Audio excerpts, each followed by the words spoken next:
This is what the life with a mitochondrial disease does to you. Does to your brain, your organs, your muscles, your emotions. And it's tough. It's a very tough thing. You know, it all started, way back in 2005 and with hand cramping and leg cramping, that I thought I would eventually get over. But I didn't. Here it is 2017 and the pain has multiplied times 20,000 from when it all started. And it's hard to swallow when you got people who you would think support you telling you to get over it and telling other people that, he's just whining and wants attention. But look at the look on my kids' faces.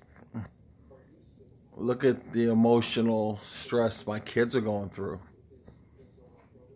Look at the stress Teresa's going through. It's hard on them. We're from two huge families in Cleveland.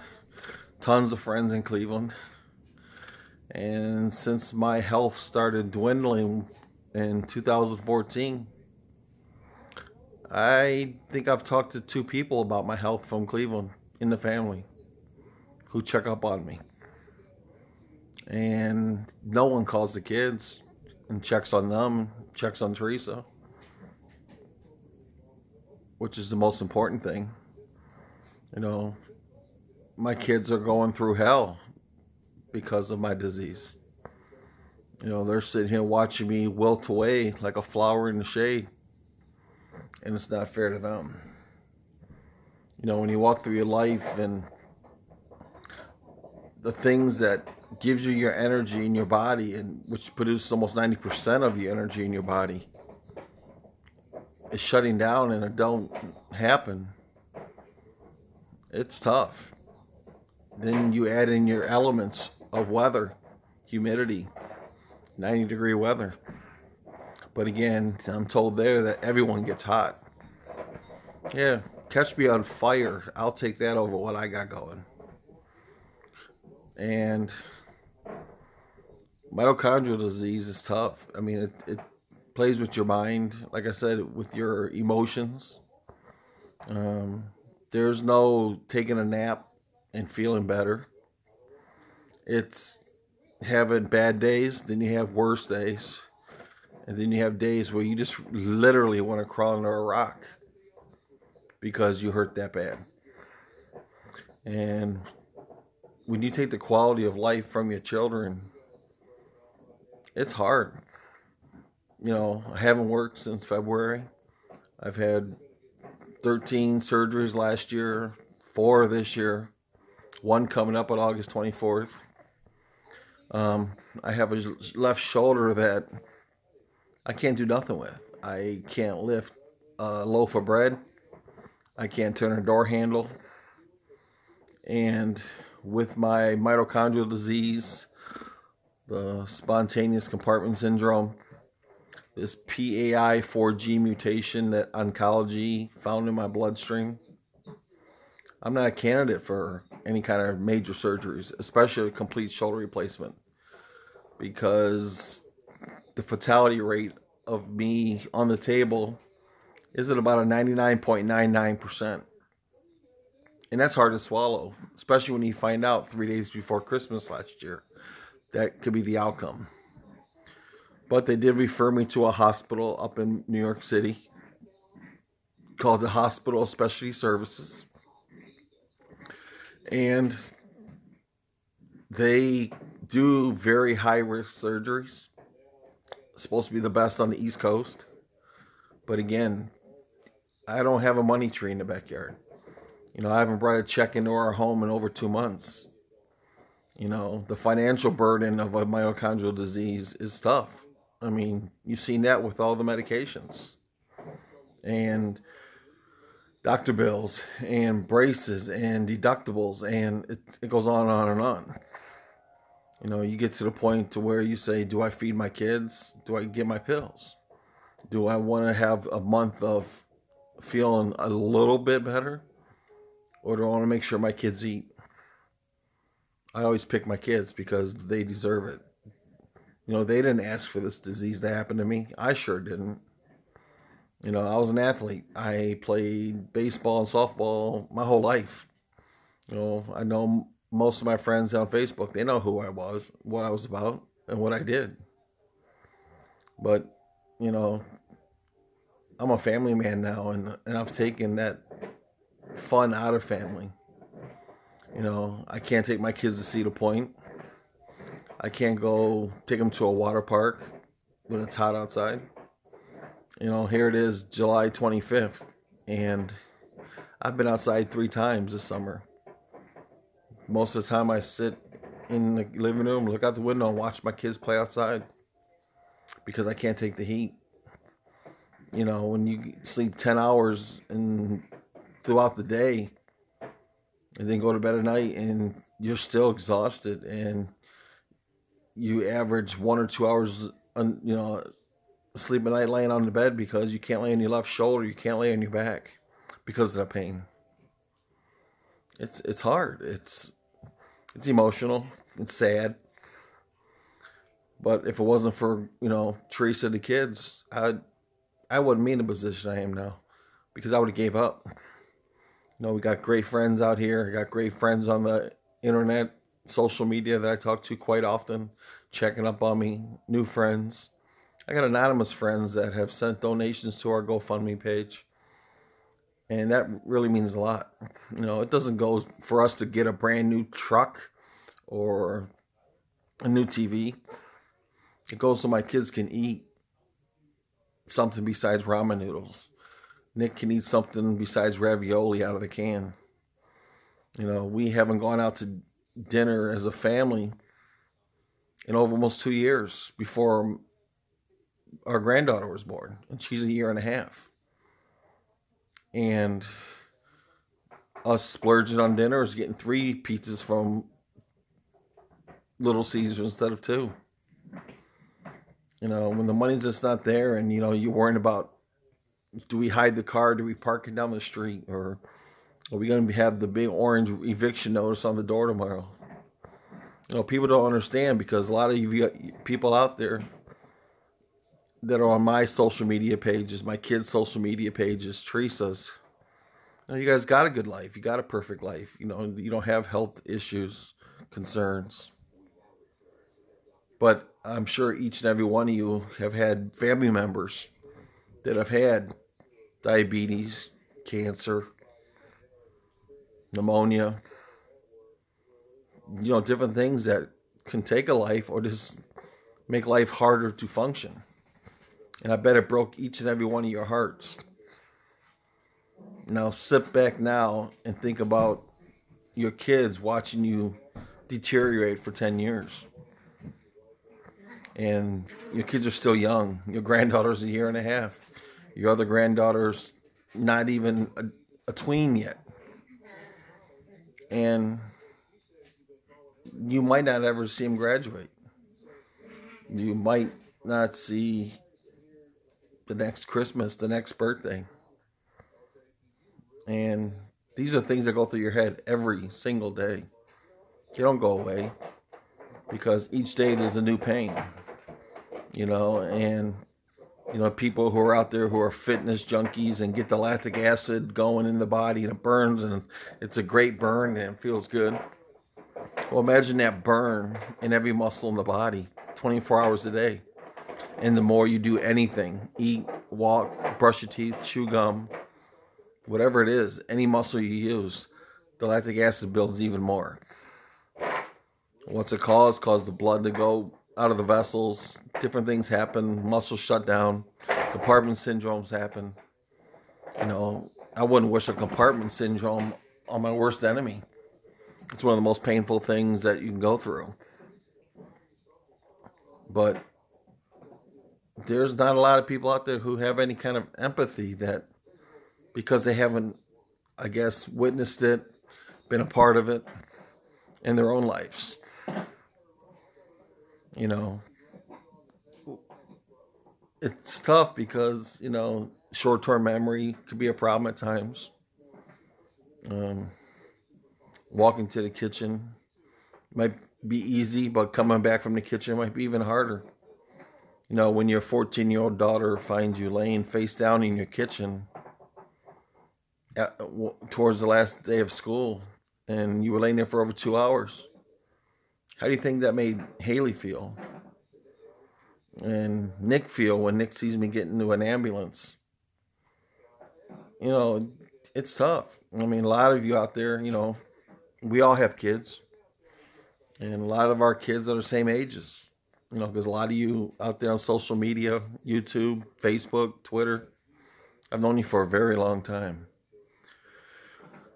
I talked to some of my friends, Randy, Paul, Dave, Brett, Mike Crocky, Sarge, Kurt. I've known you guys forever. And we still talk. But I don't talk as much because all I can do is vent about my health. Because it's tough. It's a hard battle every single day. And there's no cure. It's inevitable. It's going to beat me. We lost Teresa's father, 2 days after Nicholas was born from cancer. My real father died of cancer. Grandmother, heart disease. It's a lot of diseases in our families. Teresa's mom's going through a lot right now too with issues with her health. But when you wish that I had cancer or I had diabetes times 10, I had migraines, these are things that I wish I did have, because there's cures for each and every one of them. Sometimes cancer, can be fatal.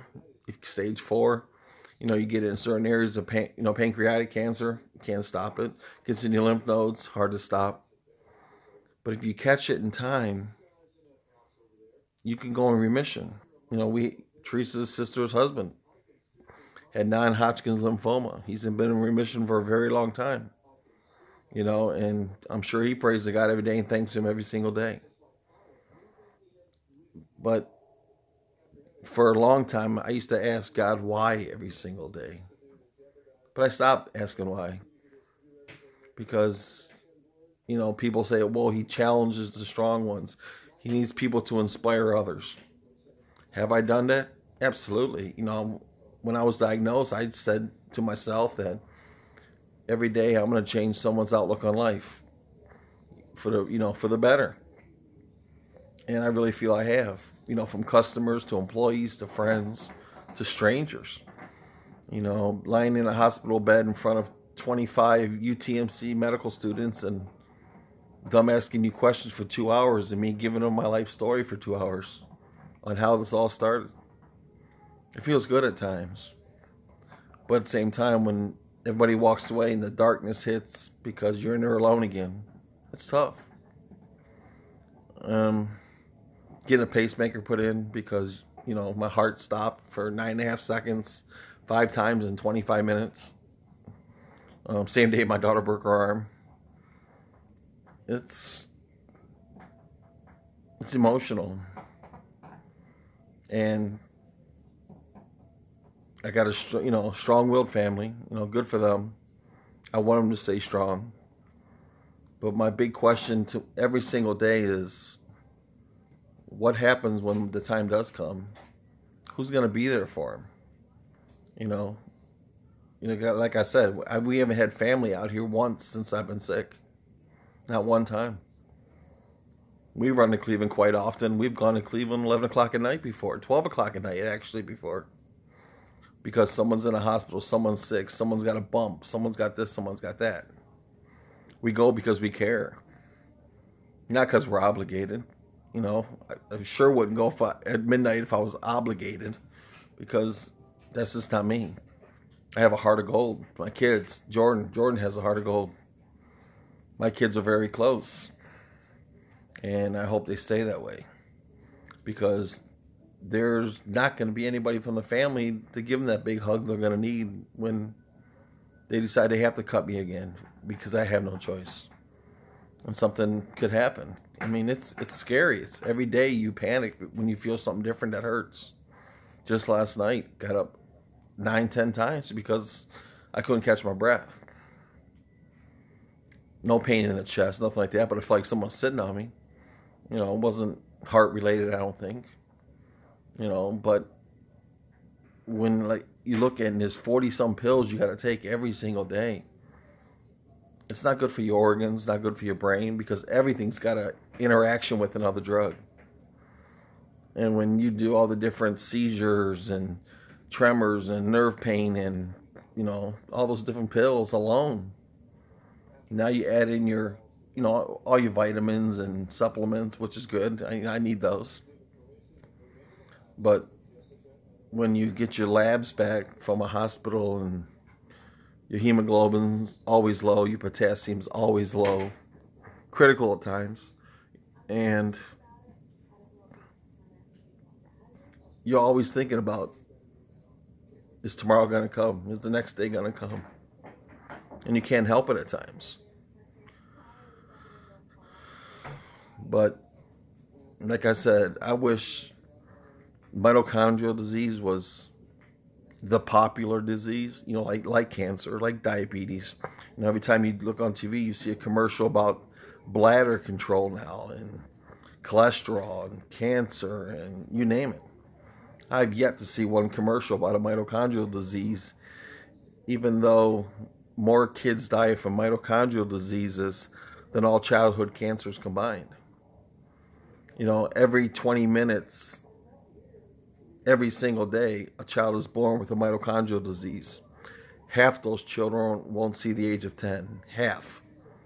It's like 50.3% won't see their 10th birthday. You know, my disease hit me late in life. They said I ignited it and accelerated it because all the supplements I used to take and open up the muscle cells. But when it caught up with me, it hit me like a brick wall.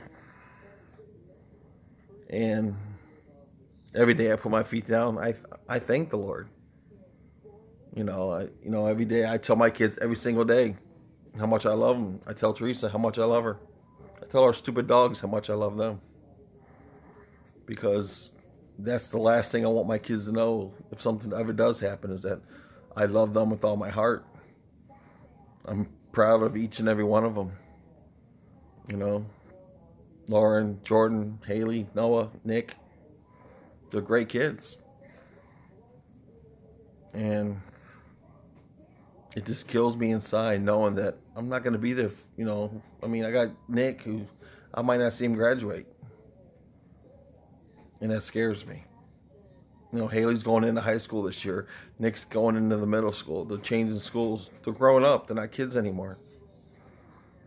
But at the same time, they are kids. And they have hearts. And they get scared. And they don't understand a lot of stuff that's going on. And a lot of people don't understand what's going on, because a lot of people don't know about mitochondrial diseases. But it's just want you, you know, those out there who do know about it, which I talk to many of you through Facebook every single day. I mean, there's probably, I want to say 10 people I talk to every day on Facebook.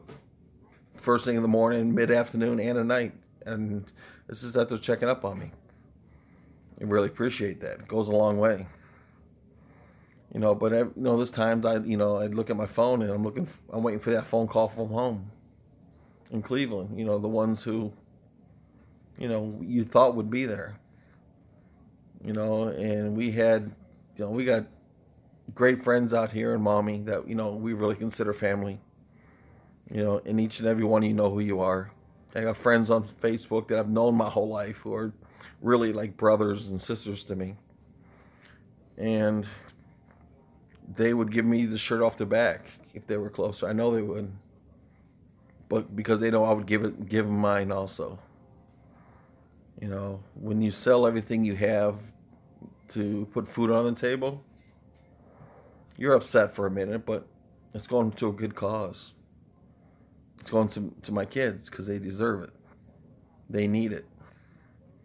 You know, you don't want your kids to be bullied or made fun of in school because they see on social media you're struggling to eat and you're struggling to have your lights on. But it's the truth. You know, sometimes you got to reach out. I'm a very humble person, but we need help and we need it bad.